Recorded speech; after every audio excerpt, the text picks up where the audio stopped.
À savoir que Madame Aligard a pu rencontrer tranquillement, avec caméra et micro, son idole, Philippe Starck. Monsieur Philippe Starck, il y a un lien effectivement avec le sujet qu'on vient de voir tout à l'heure, et l'espace, puisqu'il a quand même dessiné, je veux dire, tout ce qui peut être dessinable, ce monsieur. Ah oui, il n'y a pas un truc qui n'est pas dessiné, ça c'est clair. Bon, et puis quand même, et donc, qu'est-ce qu'il a dessiné alors? Il avait dessiné il a dessiné entre autres une navette, et l'intérieur de la navette, voilà, il travaille avec la NASA en ce moment, donc bon.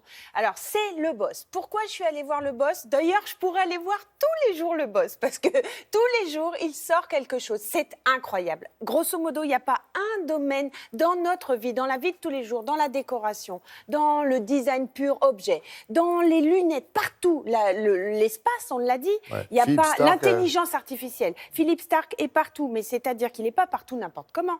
Non. Il est partout avec classe, avec anticipation, avec travail, et il fait avancer les choses. En général, il sort un truc, il est suivi. Tout le monde le copie. Voilà. Et il a un succès. Quand ça signe, par exemple, il vient de faire un hôtel dans le 16e, et bien l'hôtel, il est bankable en ce moment. C'est la French Touch, quand même. C'est la French Touch. Alors, pourquoi j'en parle là? Parce qu'en fait, il a parrainé le French Design, qui est organisé par le VIA. Ouais, là, cette photo, elle est excellente. Qui est organisée donc par le VIA, qui valorise l'ameublement en France. Et en fait, ils ont demandé à des observateurs étrangers de redonner des noms de designers français qui ont le vent en poupe. Alors, chaque année, la liste s'allonge. Et Philippe, il a parrainé tout ça. Donc, je me suis dit, tiens, je vais lui demander ce qu'il pense de la French Touch. Regardez.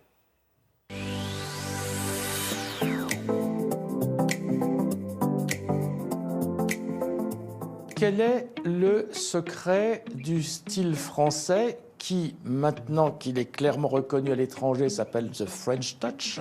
C'est très important parce que nous, on peut toujours, entre nous, se dire qu'on est formidable, mais quand c'est l'étranger qui le trouve, c'est quand même une validation. Nous ne sommes pas punk comme les Anglais. Nous ne sommes pas des techniciens comme les Allemands. Nous ne sommes pas des mystiques comme des Asiatiques. Nous, on aime l'élégance.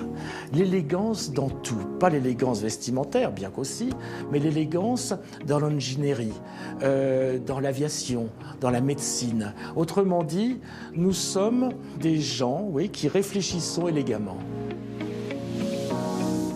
La décoration, mon travail principal, c'est de combattre la mode dans la décoration.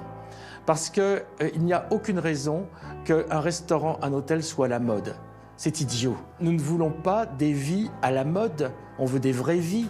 On veut des lieux faits pour nous, qui durent longtemps, qui vieillissent avec nous. Et en gros, un humain, c'est assez simple à satisfaire, il faut que ça soit agréable, chaud, donc voilà, mon sujet, il est là. En architecture, le sujet est avant tout technico-économique. Il faut arriver à nous donner des maisons au prix d'une voiture. Donc la seule chose à faire aujourd'hui en architecture, c'est industrialiser l'architecture. Oh, mon Dieu, industrialiser l'architecture, c'est d'arriver à donner, comme pour le democratic design, de monter la qualité de toutes sortes, avec plein de styles différents, de descendre le prix, que tout le monde puisse accéder. C'est ça le sujet. Puis après, en design, il y a bien faire comprendre que le plastic bashing qu'il y a aujourd'hui est complètement idiot. Ah, on veut plus de plastique, on veut du bois. Formidable, vous voulez plus de plastique, pourquoi? Pour des raisons écologiques. Vous voulez donc du bois? Et oui. Et alors, donc, on va couper les arbres? On va commencer à couper les forêts, on va commencer à désertifier. Je suis obligé aujourd'hui, pour répondre au plastic bashing, d'introduire du bois, mais en utilisant 3-4 mm. L'innovation est notre ADN. La seule chose qui nous diffère d'une vache, c'est qu'on crée. La vache crée ses bébés, très bien, nous aussi on sait le faire, mais nous on crée des fusées. Là, ça fait une grosse différence. Il est dans l'espace, il est avant-gardiste, il est bio, il est écolo aussi. Il est écolo, exactement. Il est tout ça à la fois. Il travaille sur l'intelligence artificielle, on en a parlé un petit peu. C'est-à-dire que moi, la première fois que j'ai rencontré Philippe Starck, il y a 20 ans, il me disait, tu verras, les objets vont se dématérialiser, tu verras, on les fabriquera autrement et tout. Et là, ça arrive, c'est ça aujourd'hui. Il y a 20 ans. Il y a 20 ans qu'il ouvre des voies, enfin, il y a même plus que ça, mais je veux dire qu'on entend plutôt sa voix. Et que, du coup, il est très suivi. Voilà, alors Philippe, Jasmine, je vous aime. Voilà, et Sylvie aussi, on vous aime. Ne vous inquiétez pas, mon petit.